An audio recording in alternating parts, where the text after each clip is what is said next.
Hey everyone, how are you doing? Welcome back to JOECMDRAWZ, welcome back to a new video. In this video, I'm going to be doing something a little bit different. Now, a little while ago, I put out a community post talking about developing my own shonen anime power system. I thought that'd be a really cool idea, and I'm only now getting around to it. I've been kind of typing up a little bit of a power system about what I was thinking about. This is only one that I've thought of, but I think it would be good to kick off this series to give you guys an idea of what I was thinking and how we can bounce ideas off of each other to make it better.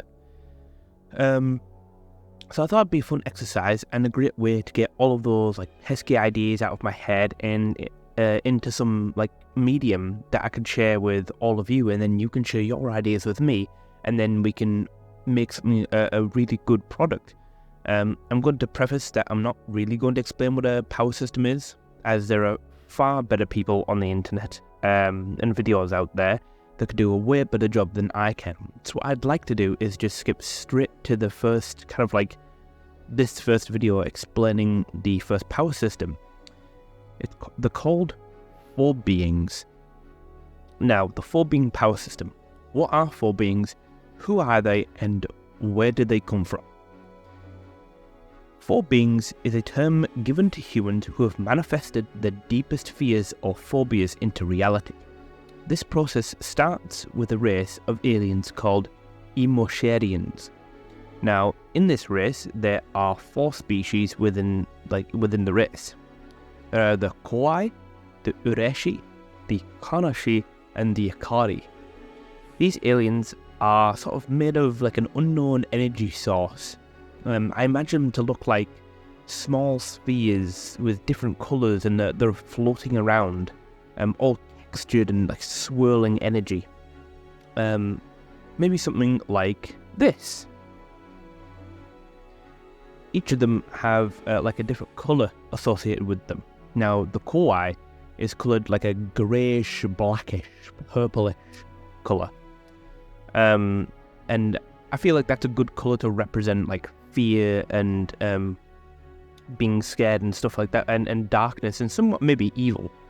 The Ureshi, they're coloured like this nice warm orangey yellow colour, as they absorb happiness. The Kanashis are coloured a very deep sapphire blue, and of course they absorb sadness. And then there is the Ikari, which are a very vibrant deep red, and they absorb anger and hatred. Each of them vary in intensity when it comes to choosing hosts. The Koi are the most aggressive and are constantly seeking out more intelligent beings to feast on. The most interesting fears allow them to manifest their hosts' deepest fears into reality. The Ikari are the next most aggressive. They seek out hosts that are fueled by rage and anger, and maybe even sometimes regret. They fuel their hosts with unbridled rage while dulling their sense of pain or their perception, while also increasing their strength and damage output. So each of these different aliens, when they merge with a host, not only do they absorb these different types of emotions. So the Koi absorb fear, the Ureshi absorb happiness, the Kanashi absorb sadness, and the Ikari absorb anger and rage, but they also give back to their different users in different ways. Like I said, the Koi, they manifest their host's deepest fears into reality, which is the main power system, and it's the main one that would be part of the story. But other ones like the Ikari, they absorb rage and hatred, and then allow the user to output that. The more hate and rage, hatred and rage that they have, the more it's going to feed this alien that is merged with this creature or whatever the host is. The Kanashi, they are the next, they are significantly less aggressive, but they do still prefer hosts that are fueled by sadness, sadness, or people that are upset, or maybe even sometimes they're the ones to kill their hosts the fastest, but sometimes their hosts kill themselves. I don't know how YouTube is about like saying that word, so I don't really want to do anything to flag anything, but well, you're all intelligent people, so I'm assuming you can understand. But finally, the Ureshi, they're the least aggressive, and they fuel their host with happiness. They have their hosts live the longest by filling the host with happiness, while dampening kind of like all other emotions. So really, you wouldn't be able to feel anything else but mostly happiness. But that's really not a bad existence. Now, how do they travel? Well, they got off of their home planet by traveling, by attaching to living hosts. They really can't survive, like none of these like races in the Emosharians, they can't really survive for very long outside of their own atmosphere, and they will die and like kind of like evaporate into nothingness. I imagine them to kind of like expand and then contrast really, really quickly, and then kind of like internally explode into like space dust. Once they attach to their host, they feed off of the fear that they produce. They do this by manifesting the host's worth tree into reality. So this is more of just like the Kowai specifically, because that's like what most of the power system is based on. But I wanted to touch on sort of like the 3 other Emosharians in this race, as they're kind of important, as you know, if we wanted to as like a group to expand on each of what they could do, as you know, the Kowai manifest their host's deepest fears into reality, then what would like the other ones, when they absorb those different emotions, what other kind of benefits would it give to its host, apart from, you know, like the Akari basically makes you into a berserk brawler and dulls senses of pain and perception, and you can only see what fuels your rage. But some of the other ones could be interesting, or I'm more interested in what you guys think could be different. It's not just my ideas, like I said, it's everyone's ideas. They travel around by like attaching them to themselves to a living host, and they can't really survive for very long. Once they attach their host, they feed off of the fear they produce. They do this by manifesting the host's worst fear into reality. The more fear that the host feels, the more that the Kowai is fed. Similarly with the other 3, the more like sadness, happiness, or anger that they feel, the more that the Kowai is fed, and the more that they stay with them. But more specifically for the Kowai, the more interesting and more creative the host's phobia is, the more that the Kowai will be fed. However, attaching themselves to a living host has definite side effects. Basically, once they attach to their host, they are slowly killing them over time. As the Kowai and the host are not really compatible or in sync, and once the host dies, the Kowai will need to find their next host as soon as possible, otherwise they are literally just going to die. So whatever's nearest to them. So if they were on Earth and like their host gets hit by a car and dies, well, they'll have to exit the corpse, and then they'll have to find like the next person. So it could be the person in the car, it could be a dog, a butterfly, anything else to stop them from dying. The Kowai are beings that prefer like more intelligent creatures. The more intelligent that the creature is, the more chance it is that it has more complex fears that it can feast on. Not only do they feel somewhat entertained by their host's unique fears, but they find the more intelligent the host is, the longer that they will live. The longer the host lives, the more fear that they can feed on. The Kowai prefer human hosts, and they feel that humans are the most interesting and entertaining hosts that they have had so far. They're able to produce some exceptionally powerful abilities and like truly terrifying phobias that can be taken in many different ways.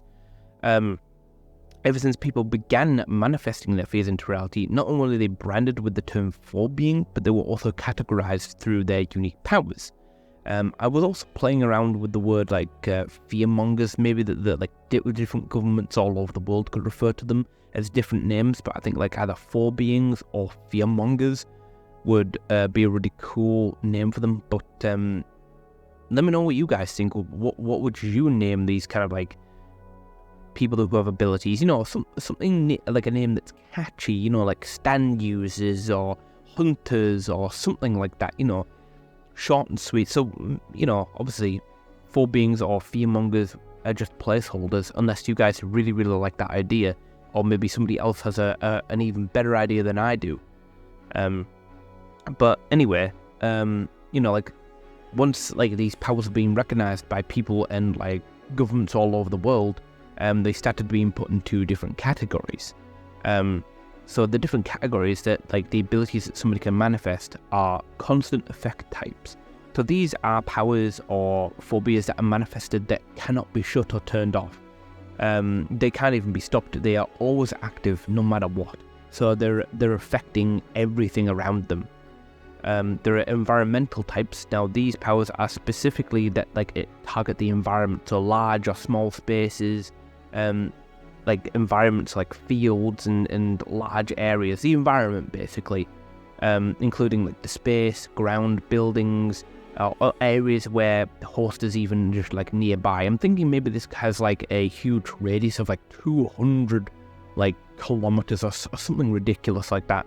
Or maybe not. What do you guys think of that one?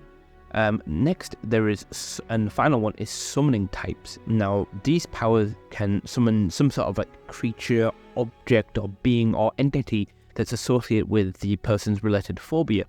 So, if somebody has a phobia of spiders, so arachnophobia, if it was a summoning type, then they would be able to summon hordes of just large spider-like creatures, but it's their perception of what spiders are. So it wouldn't just be realistically spiders. It would be these horrifically giant or terrifyingly spider-like creatures that it's what the phobia is based on and what the person is thinking of. The Kawaii is able to take that and manifest it into reality, which I think is quite interesting. Obviously, naturally, with all of these powers, the governments all over the world need some sort of like danger scale to like determine like how terrifying these powers are. So basically, we have categories for how dangerous these like the hosts and their abilities are. They range from like the really base level of irrational to the next level, which is mild.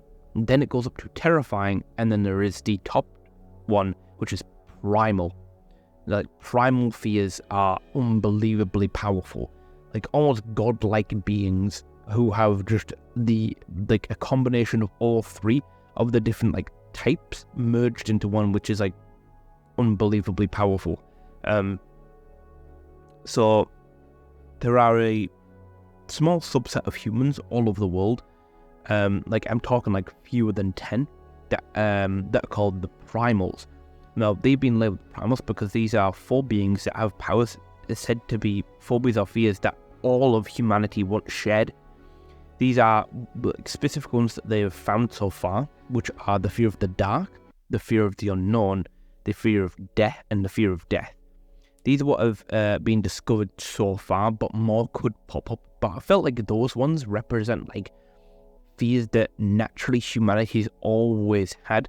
Fear of the dark is a massive one, which I think probably will be the most powerful pho-being in like this universe, as the fear of dark is so universal and it's been used many times in different religions and cultures, and even in lots of different like films and different series, and I think it would work well here for being one of like the top primals.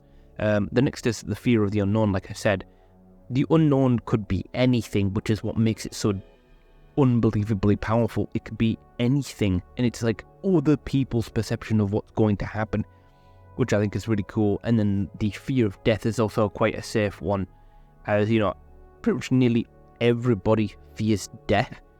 Like, you don't know what's going to happen, and so maybe there's a little bit of an overlap between death and like the fear of the unknown. But let me know what you guys think. What other kind of like primal, like prehistoric like fears do you think that all of humanity has shared at one point, which would make a pretty cool like character for a primal. So anyway, back to the power system. There's a little thing I'm going to call synchronization. So if a human manages to overcome their fear, they will undergo some sort of like an awakening. Think of like a devil fruit awakening, but it's more like synchronization. They are then like able to actually utilize their powers to their fullest potential. Through this like synchronization, the Kawaii and the human host will synchronize, allowing them to act as one. The host now becomes stable and actually will not die because they've kind of like merged. and are now kind of like one being. So the person before did not really have very much control over their like abilities, and it just kind of happened. They could somewhat sort of control them to a degree, but nowhere near like if you synchronize, you have complete and utter mastery and control over your like fears, but you have to get over it first. You have to face it head on, and you have to get over it for synchronization to happen. Like I said, to achieve this as quickly as possible, the Kawaii will now like influence their hosts to seek each other out and fight, kind of like how stand users are naturally drawn to each other, which I think was a cool little aspect and a nod back to JoJo's. This exposes their host to their own fears. It forces them to use it, and also the fears of others, allowing them to overcome their own fear faster and speed up the awakening process, because eventually their host will die, and so they want them to basically synchronize as quickly as possible, which is why they kind of like influence their host to find other Pho-beings and want them to fight to speed this process up. So once a person has been established as a Pho-being, their Pho-being needs to be like assessed through its danger level, and what the Pho-being is from there, they will be given a unique name to describe the powers they receive. So something like somebody is afraid of inanimate objects coming to life will maybe, I don't know, have the ability to summon a giant teddy bear or something to come alive, or is able to touch inanimate objects and bring them to life, so like it's stuffed toys and stuff. And I think a cool name could be something for that, could be playtime, where they're able to touch and interact with inanimate objects and bring them to life to create like creatures that they are kind of like scared of, like animatronics, living creatures, things that aren't meant to live. And that could be active for a certain like limited amount of time, something like that. Nothing too like crazy, but that's kind of like what I'm thinking. So it'd be something called like playtime, which I think would be kind of cool. Or like somebody who's afraid of spiders could have, obviously they have the arachnophobia, but their special ability name could be something like eight-legged freaks, which is kind of like a reference to the film, which is quite good actually. Or it's kind of cheesy, but I think it's cool like that. You know, kind of like how JoJo has stands named after music. I think that maybe these powers could be named after films or TV shows. You know, let me know what you think. And I think the eight-legged freak concept works really well for that one. But let me know what you guys think. So basically, common versus obscure. So there's also a power scale on how powerful an ability is. The more common the phobia is, the more powerful the resulting ability is. This is because its power is determined by how many people or individuals fear that specific like thing. So obviously the fear of the dark is exceptionally powerful because all of humanity has feared that at one point, and probably still do, and it's continuing to persist. If nobody fears it, then it's not going to be very powerful at all. There's a difference between all of humanity fearing the dark versus somebody being kind of afraid of beards or blue tack or peanut butter getting stuck to the roof of your mouth. You know, it's kind of interesting. The more obscure and the less common the phobia is, the less powerful the resulting ability will be. The less people fear it, the less threatening the ability is. This is why common fears like the dark and spiders are actually quite powerful, and the more obscure fears like blue tack is not seen as very threatening. That was a mouthful. So I think I pretty much covered everything in this like initial video that I managed to think of for this power system. The naming scheming, the origin of like the Kawaii and the other Emosharians, a scaling system, even reasons why certain powers are the way they are. If you guys can think of anything that would make this power system better, maybe like a name change for anything, or how like certain different power powers function, or different classifications, or different names, or like whatever, please put it all in the comments and let me know, and let's like actually collaborate. And I would also love to know, how does this like power system compare to other anime power systems? You know, like how does it compare to Haki and Double Fruits? How does it compare to stands and stand users? How does it compare to like Nen, the golden standard of shonen anime power systems? How does it like compare to alchemy? You know, stuff like that. It's good to have like a benchmark of like what other people can compare it to and see like how this can be improved or what needs changing, because obviously definitely it's not perfect, and I've only been developing it for a little while, but I do think it has some potential. I haven't seen any series or kind of like manga or anything that tackles this kind of like specific thing to turn it into a power system, so I think that's why it has a lot of potential. So it would be really cool if you guys could like let me know and give me some feedback on like how it compares to other anime power systems. I also would want to know, who would our main character be? Who would the antagonists be? What would their powers be? What would their fears be? What would their phobias be? You know, like, let me know. I really, really like this one, and it has a lot of potential. So, what do you guys think? Like I said, let me know in the comments. All the feedback is helpful, even if it's just a small little thing that you might think of after listening to this for a couple times. Do you think that things need to be changed? Do you think that, you know, the inclusion of a whole alien race is too much for the powers? I didn't just want it to be, oh, one day these powers manifested, because then there's no reason for it. There's no rhyme or reason. It's very difficult to explain. Other than like making it into a fantasy world where this is like a common occurrence. But I don't know. I think the alien idea is a cool idea. But let me know what you guys think. Like I said, but if you did enjoy this video, let me know in the comment section below. And yeah, thank you very much for watching, and I'll see you guys next time. Bye!